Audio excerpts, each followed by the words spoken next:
అధ్యక్ష 28 రాష్ట్రాలలో అధ్యక్ష కేవలం 6 రాష్ట్రాల్లో మాత్రమే ఉన్న ఈ మండలి అధ్యక్ష విడిపోయిన మన రాష్ట్రానికి ఈ పేద రాష్ట్రానికి ఇది అవసరమా అని చెప్పి కూడా అందరం కూడా ఆలోచన చేయాల్సిన అవసరం కూడా ఉంది అధ్యక్ష.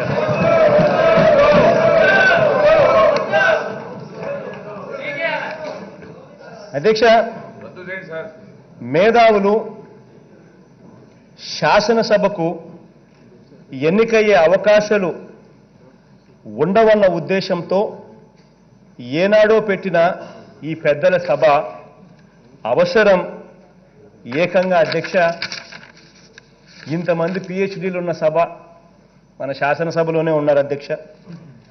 ఇంతమంది సివిల్ సర్వీసెస్ అధికారులు మన దగ్గర ఉన్నారు అధ్యక్ష. మన సభలోనే మన అసెంబ్లీలోనే ఇంతమంది మెడికల్ డాక్టర్సు,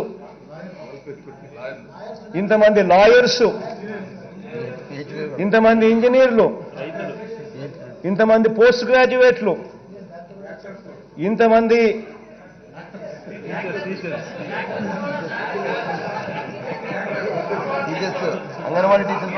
ఇంతమంది టీచర్స్, యాక్టర్లు, ఇంతమంది రైతులు, కళాకారులు, చివరికి ఫారెన్ రిటర్న్లు కూడా మన దగ్గర ఉన్నారు అధ్యక్ష ఇదే సభలోనే. అధ్యక్ష చివరికి యూనివర్సిటీ ప్రొఫెసర్లు కూడా ఇదే సభలో ఉన్నారు అధ్యక్ష.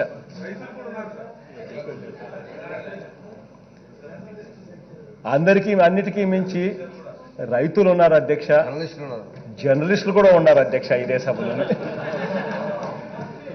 అధ్యక్ష ఇంతమంది విజ్ఞులు ఎన్నికైన సభ ఇక్కడే ఉన్నప్పుడు ఇక మండలి అవసరం ఏమిటి అని చెప్పి కూడా మనం అందరం కూడా సీరియస్గా ఆలోచన కూడా చేయాలి అధ్యక్ష. అధ్యక్ష మండలి కోసం అధ్యక్ష సంవత్సరానికి 60 కోట్లు ఖర్చు చేస్తున్నాం అధ్యక్ష.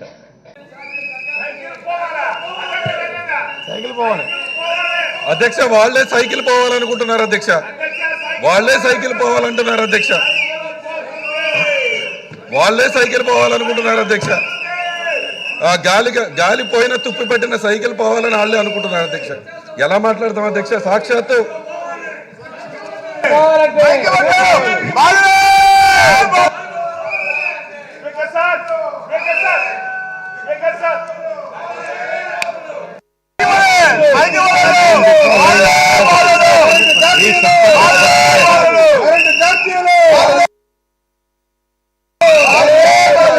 శ్రీ బెంగారం అశోక్, బాలకృష్ణ, భవానీ,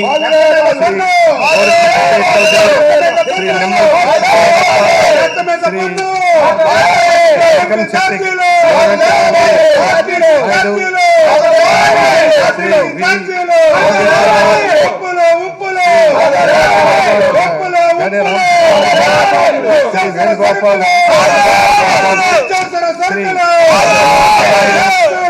నిమ్మల రామానాయుడు, గొట్టిపాటి రవికుమార్,